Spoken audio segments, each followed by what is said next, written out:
আবির ছেলেটা যে আসলে কি চায় তা বোঝা আমার সাধ্যের বাইরে ছিল। প্রতিদিন ও যখন লাইব্রেরির কোণে বা ক্যাফেটেরিয়ায় কোনো ভিড় ঠেলে আমার সামনে এসে দাঁড়াতো, আমার নিজেকে খুব অসহায় মনে হতো। ওর ভিতরে কেমন একটা আত্মবিশ্বাস ছিল যা আমাকে এক মুহূর্তে থমকে দিত। সেদিনও বিকেলবেলা লাইব্রেরির শেষ লাইনের বুকশেলফটার সামনে দাঁড়িয়েছিলাম। একটা বই খুঁজতে গিয়ে খেয়ালই করিনি ও কখন এসে একেবারে পেছন থেকে ঘাড়ের ওপর নিঃশ্বাস ফেলছে। হঠাৎ ঘাড়ের কাছে ওর গায়ের পরিচিত পারফিউমের গন্ধটা পেতেই বুকটা ছ্যাদ করে উঠল। পিছু ফিরে তাকাতেই দেখি ও এক হাত কাঠের তাকটায় ঠেকিয়ে আমার একদম গা ঘেঁষে দাঁড়িয়ে আছে। পালানোর কোনো পথই রাখেনি। আমার বুক তখন দরাম দরাম করে পিটছে, কিন্তু আমি উপরে খুব শক্ত থাকার ভান করে বললাম, এভাবে হুটহাট করে পেছন থেকে এসে দাঁড়ানোর মানে কি আবির? সরো এখান থেকে। ও এক চুলও নড়ল না, উল্টো ওর সেই অদ্ভুত গভীর চোখ দুটো দিয়ে সোজা আমার চোখের দিকে তাকালো। ঠোঁটের কোণে একটা হালকা পাজি হাসি ঝুলিয়ে বলল, সরে যাব? এত সহজে? যে জিনিসটা আমার চোখের সামনে একবার আটকে যায় সেখান থেকে সরাটা আমার স্বভাবে নেই আরিয়া। ওর এই একগুঁয়েমে দেখে আমার মাথা গরম হয়ে যাওয়ার কথা, কিন্তু সত্যি বলতে ভেতরে ভেতরে হাত পা ঠান্ডা হয়ে আসছিল। আমি হাত দুটো বুকের ওপর বেঁধে একটু গম্ভীর মুখে বললাম, তোমার চোখে আটকেছি মানে? আমি কি কোনো বই যে তাক থেকে তুলে নিজের ব্যাগে পুরে নেবে?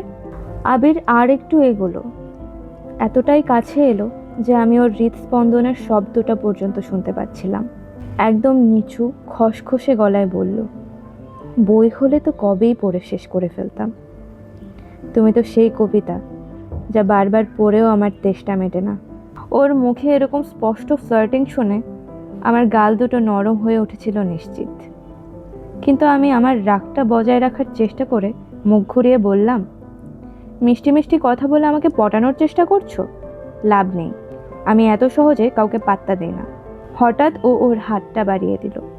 আমার কানের পাশে একগুচ্ছ চুল এসে পড়েছিল। ও খুব আলতো করে পরম যত্নে সেটা আঙুল দিয়ে কানের পেছনে গুজে দিল। ওর আঙুলের ঠান্ডা ছোঁয়াটা চামড়ায় লাগতেই সারা শরীরে এক অদ্ভুত শিহরণ খেলে গেল। আমি একদম জমে গেলাম। আবির খুব নিচু গলায় হেসে বলল, কাউকে পাত্তা না দেওয়াটা তোমার অহংকার হতে পারে, কিন্তু সেই অহংকার ভেঙে তোমাকে নিজের করে নেওয়াটা আমার জেদ। আর তুমি খুব ভালো করে জানো আমি যা চাই তা যে কোনো মূল্যে আদায় করে নেই। আমার হঠাৎ মনে হলো লাইব্রেরির বাতাসটা খুব ভারী হয়ে গেছে। আমার খুব শ্বাসকষ্ট হচ্ছিল, কিন্তু সেটা ভয়ে নয়, অন্য এক অজানা অনুভূতির টানে। আমি আমতা আমতা করে বললাম, তুমি তুমি কিন্তু খুব ডমিনেট করছো আবির। করছি তো, ও হালকা ঝুঁকে বলল, কারণ আমি চাই আমার এই দাপটের কাছে তুমি তোমার সব প্রতিরোধ ভেঙে ফেলো। তুমি বাইরে যতই শক্ত হওয়ার নাটক করো না কেন, তোমার এই চঞ্চল চোখ দুটো কিন্তু অন্য কথা বলছে। কি কি কি বলছে আমার চোখ? আমার গলা দিয়ে তখন আওয়াজ বের হওয়াটা কঠিন হয়ে পড়েছিল। ওর চোখ দুটো ছোট ছোট হয়ে এলো এবং ও বলল, তোমার চোখ বলছে তুমি এই মুহূর্তটা এনজয় করছো। তোমার হৃদয়টা এখন মিনিটে 100 বার স্পন্দিত হচ্ছে শুধু আমার এই কাছে আসার জন্য। ওর এই সাংঘাতিক কথাটা শুনে আমি লজ্জা সামলাতে না পেরে অন্যদিকে মুখ ঘোরাতে গেলাম, কিন্তু ও ছাড়লো না।